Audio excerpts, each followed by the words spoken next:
Le dimanche de 21h à 23h, c'est sur Radio 19. Alors, qu'est-ce qui s'est passé cette semaine, mon petit Léo? Beaucoup de choses. Comme d'habitude. Ah, j'ai pas le même pied de micro, bien sûr. Il faut que je m'habitue à bien rester devant et que je retrouve mon jingle. Il est là. C'est tout de suite les news. Waouh! Et cette semaine, j'ai les news imprimées. Yeah! Sur papier. Grande première aussi. Et sur 2 pages. Je peux vous Que dire les grandes premières, ça ce soir. Hop, voilà, on baisse un peu le son.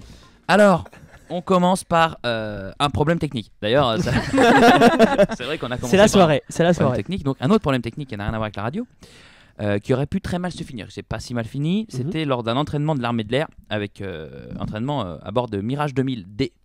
Nouveau Mirage, donc le truc normalement d'un écrit un peu stylé de l'armée, qui se dirigeait vers Nancy, Maxence. Ils ont pas dit d'où ils partaient, c'est un peu secret défense tout ça, mais ils allaient à Nancy. Et donc pendant l'exercice, ils ont fait tomber une bombe. Oh merde. Ah, la galère. Sur une usine. Voilà. Donc là, c'est vraiment. C'est une autre galère. C'est vraiment une galère. Pas à la radio, mais c'est une autre galère. Eux, c'est des galères un petit peu différentes. C'est-à-dire que les mecs sont. Voilà. Un autre niveau. D'accord. C'est à une autre dimension. Ils ont fait tomber une bombe sur une usine de Nogent-sur-Vérisson, la belle ville de Nogent-sur-Vérisson, dans le Loiret, juste avant d'aller à Nancy. Heureusement, fort heureusement, la bombe était factice. Bien sûr, vu qu'il s'agit d'un exercice, donc c'est-à-dire que pour avoir le poids réel de l'avion armé, ils mettent des bombes qui ont le même poids, mais c'est juste du plâtre ou du béton dedans. D'accord. C'est juste là. Tu prends une boîte de... Je sais pas du tout. C'était une usine en pleine campagne, donc voilà. Ça tombe, ça a assommé une personne. Ils ont rien demandé, quoi. Ils ont rien demandé. Les mecs ont rien demandé. 2 blessés légers seulement. Voilà, des mecs qui étaient en l'usine à cette heure-là, ils ont pris un peu un éclat d'une boîte en bois qui a pété sur laquelle la bombe est tombée. D'accord. Elle a traversé, la loose. elle a traversé T'es le. même pas blessé par l'obus, t'es blessé par la caisse. Ça a traversé le plafond. C'est tombé sur une grosse boîte en bois qui a pété, enfin qui a explosé quoi du coup. Et les mecs se sont pris des bouts de bois, donc c'est 2 blessés très légers. La bombe à la chaîne. Des échardes, c'est des échardes. Ils se sont pris de petites échardes, mais bon quand même ça surprend quoi. Les mecs dans le voisinage, il y a des mecs, il y a une ferme en face, il y a une coopérative agricole, ils ont cru qu'il y avait une vraie explosion vu parce que là le Mirage est à presque 400 mètres, si je dis pas de bêtises, d'altitude. Et donc ça prend une vitesse folle quoi, quand il passe avec le temps de chute, il arrive super vite quoi. Ça a fait un trou dans le sol de l'usine tout ça. Ah ouais, la galère. Bien évidemment, il a fallu rendre des comptes parce que c'est quand même pas c'est quand même pas fou ce genre d'affaires. Donc ils ont envoyé le colonel Cello. Le colonel Cello qui est le porte-parole de l'armée de l'air et qui a déclaré: on ne peut pas expliquer les raisons de ce décrochage, on ne peut même pas se les expliquer à nous-mêmes. C'est rassurant. C'est tellement rassurant. Et il dit, voilà, ça n'a aucun. Il dit, ça n'aurait pas dû arriver. Non, ça aurait. C'est un fait rarissime. Oui, effectivement. Enfin, le pilote qui a lâché la bombe, il a dû être. Apparemment, il a pas lâché quoi. C'est décroché, c'est ça qui est inquiétant. Oui, parce qu'ils font Comment c'est possible? Comment c'est possible? Le but c'était juste de faire un vol quoi. Ils étaient chargés pour avoir le poids réel. Mais Et on peut remettre un petit jingle, Léo. Cette fois, on l'a en direct. 4-0 pour Paris Saint-Germain. C'est n'importe quoi. Michel Denisot. Ok, très bien. Et donc, alors oui, donc ils ont dit on peut pas s'expliquer, on n'a pas de raison, c'est un fait rarissime. Et ils ont dit on présente nos excuses aux blessés. Ce qui fait plaisir. On leur enverra des fleurs. Mais c'est l'armée quoi, c'est-à-dire qu'ils ont dit bah voilà, de toute façon quand il arrive, on n'a rien d'autre à dire. Ah mais à mon avis c'est un ouvrier qui a mal vissé un boulon, un truc. Ah mais c'est ça, ouais, c'est une erreur technique. Après ils vont pas te dire ça, ils te disent c'est pas notre faute, voilà. Ils vont essayer de trouver. Désolé, le scotch on l'a acheté chez Monoprix. Merde, le gaffeur, je vous ai dit, le gaffeur. Ça tient pas le gaffeur. C'est pas nous, c'est la caisse. Donc voilà, donc attention, si vous êtes dans le Loiret, vous pouvez toujours vous prendre une petite bombe sur la gueule.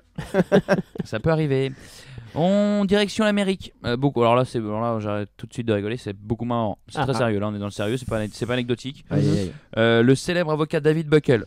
Vous direz-vous, jusqu'ici pas super célèbre, mais aux States et dans le milieu de tout ce qui est avocat, législature, tout ça, c'est quand même une pointure. Notamment connu donc pour être un fervent défenseur des personnes, des droits des personnes LGBT notamment. Il s'est beaucoup battu dans les années 80 où aux States c'était pas tellement super ambiance pour les LGBT. Ouais, ça c'est. Cet avocat donc David Buckle s'est donné la mort ce samedi. Enfin ce samedi il a tenté de se suicider. Il est mort au final dimanche à l'hôpital. Il s'est donné la mort par immolation dans un parc de New York, de Brooklyn pour précisément, pour dénoncer la destruction de l'environnement, selon donc ces termes, dans un email envoyé à plusieurs rédactions américaines. L'avocat de 60 ans a déclaré: la plupart des humains sur la planète respirent maintenant un air rendu insalubre par des carburants fossiles et beaucoup, en conséquence, mourront prématurément. Avant de conclure à la fin de sa lettre: ma mort prématurée, au moyen d'un carburant fossile, reflète ce que nous sommes en train de nous faire à nous-mêmes et à la planète. Waouh. Donc le gars s'est donné, le gars s'est allumé de l'essence sur lui-même dans un parc. Il est pas mort tout de suite, mais il est mort ce matin, du coup à l'hôpital de Brooklyn. D'accord. Il a été considéré comme l'un des architectes de la liberté et de l'égalité devant le mariage pour tous, selon une partie de sa profession. Après avoir quitté le cabinet Lambda Legal il y a quelques années, il se consacrait désormais à la protection de l'environnement. Il a déclaré dans sa lettre qu'il souhaitait que son geste conduise à une action accrue, selon ses termes, de la part des services publics. Et pour ceux peut-être qui connaisseraient ou pour ceux qui ne connaissent pas du coup, en 96 il avait participé activement, c'était le principal défenseur d'une loi obligeant les établissements scolaires à protéger les élèves homosexuels, parce que donc il y avait déjà des lois en Amérique, il faut une loi pour tout en fait, ils n'arrivent pas eux-mêmes à se dire on respecte les gens, il faut que ce soit, une obligation légale, quoi. Voilà. Donc il y avait déjà une loi qui était arrivée très tard, genre dans les années 80 déjà, pour dire en fait quand t'es noir t'as pas le droit de te faire trop insulter normalement. Ils ont dit ok ça marche. Et là en 96 ils ont fait une loi pour que les élèves homosexuels dans les collèges et lycées puissent être, enfin que l'administration puisse prendre des sanctions à ceux qui les emmerdent. Alors qu'avant c'était pas interdit. Voilà, c'était ok. Voilà, donc le mec est quand même mort pour l'environnement et en s'immolant dans un parc public. D'accord. Voilà. C'est chaud. C'est quoi Retour en son France. Son blast c'est David Buckle. Une pointure donc. Et Maxime. Tu sais son âge? 60 ans. 60 ans. Il a fait ça à 60 ans, putain. Bah oui, c'est justement pour expliquer, comme il dit que en gros il dit que mourir prématurément. voilà, donc comme la pollution et donc il dit que putain, avec l'essence voilà. Waouh. Bah ouais. Moi ça Il est engagé quoi. C'est compliqué. Mais il était en tout cas. L'engagement maximum quoi, on peut dire. Ah bah l'ultime hein. L'ultime engagement, on peut dire. C'est le cas de le dire. En France, qu'est-ce qui se passe en France, Léo ? Retour en France pour une news beaucoup plus soft, bien sûr. Là, on va ressourire un petit peu, mais quelque part lié à la news précédente parce qu'il y a un fond d'environnement dans cette histoire. Il s'agit d'automobile. Donc voilà, il y a un petit peu automobile, la pollution, l'essence, tout ça, il s'est cramé de l'essence. Donc il y a un petit lien quelque part. Cet après-midi, donc dimanche 15, plusieurs centaines de motards se sont rassemblés sur l'esplanade du château de Vincennes. D'accord. Accompagnés donc plusieurs centaines de motards accompagnés de quelques voitures, quelques rares voitures, pas beaucoup d'automobilistes qui ont été intéressés, quelques-uns ont dit allez on va soutenir les copains motards. Ils se sont donc rassemblés pour s'opposer au changement de limitation de vitesse sur les routes secondaires. Donc routes secondaires, ceux qui ont le permis ici, je m'adresse évidemment pas à Antoine. Maxence et Paloma, tu as pas le permis? Non plus Félix, tu as le permis? Non, j'ai pas le permis. Bon bah alors pour Maxime, Maxence, Galance et Paul, qu'est-ce que c'est que les routes secondaires? Départementales. Ouais, bah ça je le savais. National. National. Je le savais sans avoir Donc le permis. et comment on peut les repérer si jamais on sait pas trop sur quelle route on est, comment on peut repérer que c'est une nationale? Il n'y a pas de secondaire. Il n'y a pas de protection?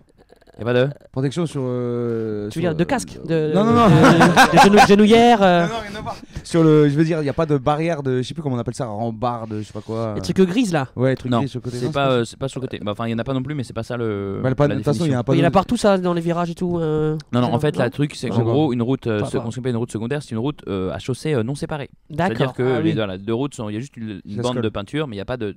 Comme sur l'autoroute où c'est séparé. Voilà, c'est ça une route secondaire. Ok. C'était pour savoir. Petit tips comme ça, on apprend plein de choses. Il passerait le permis éventuellement. Rebecca, on la salue qui n'est pas là ce soir. On la salue. On n'a pas salué les absents. On salue évidemment Rebecca, Lorenzo qui ne sont pas là, Lucas qui est en tournage, Max évidemment qui est en Australie, Pierrot qui n'est pas là non plus.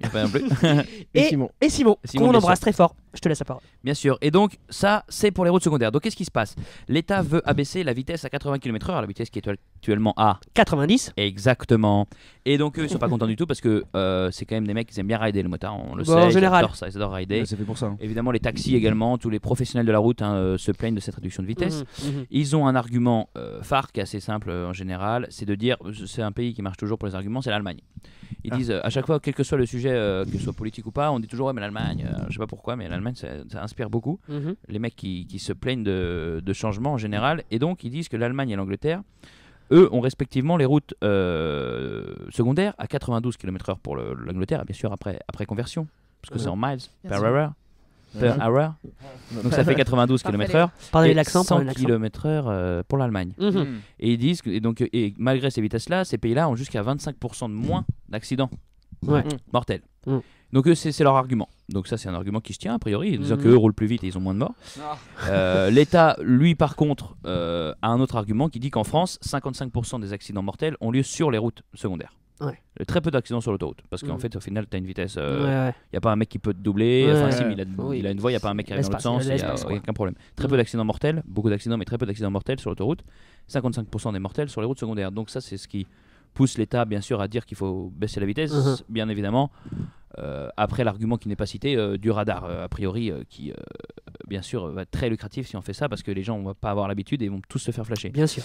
Et les motards ont un dernier argument qui est pour moi, selon mon avis personnel, un peu un faux argument qui dit que ça va coûter très cher. Donc je sais pas pourquoi d'un coup ils s'occupent des finances, les intéresse les finances de l'État.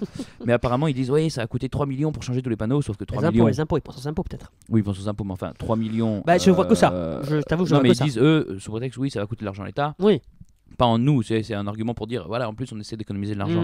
Mais c'est un faux argument parce que 3 millions d'euros pour un pays comme la France, c'est vraiment un centime. C'est un chantier pour nous, à Metz quoi. Voilà, c'est un chantier à Metz. Ils refont les halles à Metz. Il y a des halles à Metz? Non, il n'y a pas de halles à Metz. Si. Si, mais voilà, ils refont les halles de Metz. 3 millions. 3 millions, c'est vraiment rien quoi. C'est pour changer 30 ou 40 000 panneaux. Que dalle. Ouais, que dalle. Donc c'est pas un vrai argument. Affaire à suivre. Affaire à suivre, comme on dit. Et bien on va suivre ça de très près sur 19. Bien sûr. Pour finir, Léo. Je bosse aussi un message. Oui, Maxime. N'oubliez pas que l'alcool tue énormément de personnes en France et c'est peut-être aussi ça la différence par rapport aux autres pays européens. Ça c'est certainement ça. En Angleterre, quoique peut-être que. Oui, en Angleterre c'est pas mal aussi. L'Allemagne aussi. C'est un peu partout. Mais merci Maxime, cette petite. Merci, non mais il a raison de le préciser. Info, il a raison de le préciser. Et pour finir, les bons plans. Alors on a pas mal de choses. On a deux choses.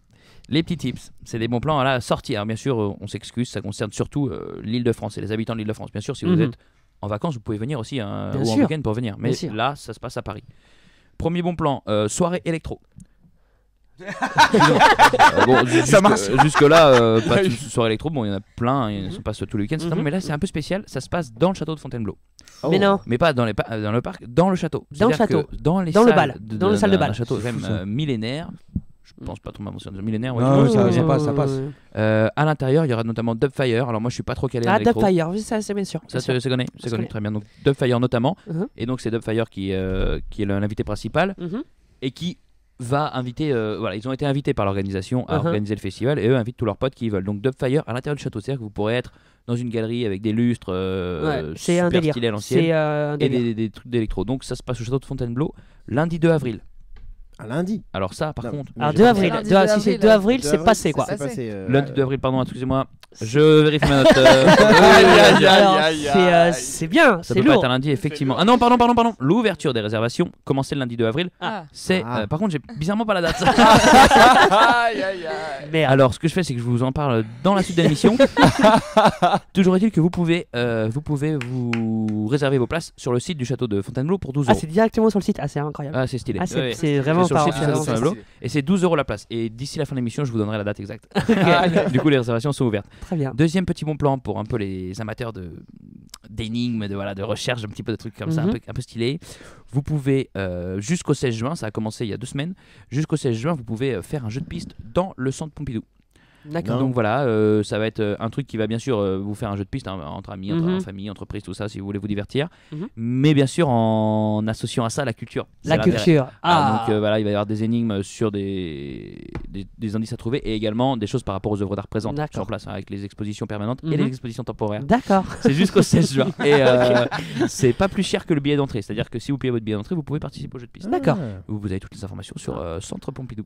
.fr je suppose, je sais pas l'adresse mais sur écoutez, on va noter ça dans un coin de carnet. Et un petit but, est-ce que tu as un petit jingle? Bien sûr, j'ai un jingle pour tous les buts. Finir cette actu presse. Monaco qui est revenu au score 4-1 dans ce match complètement fou.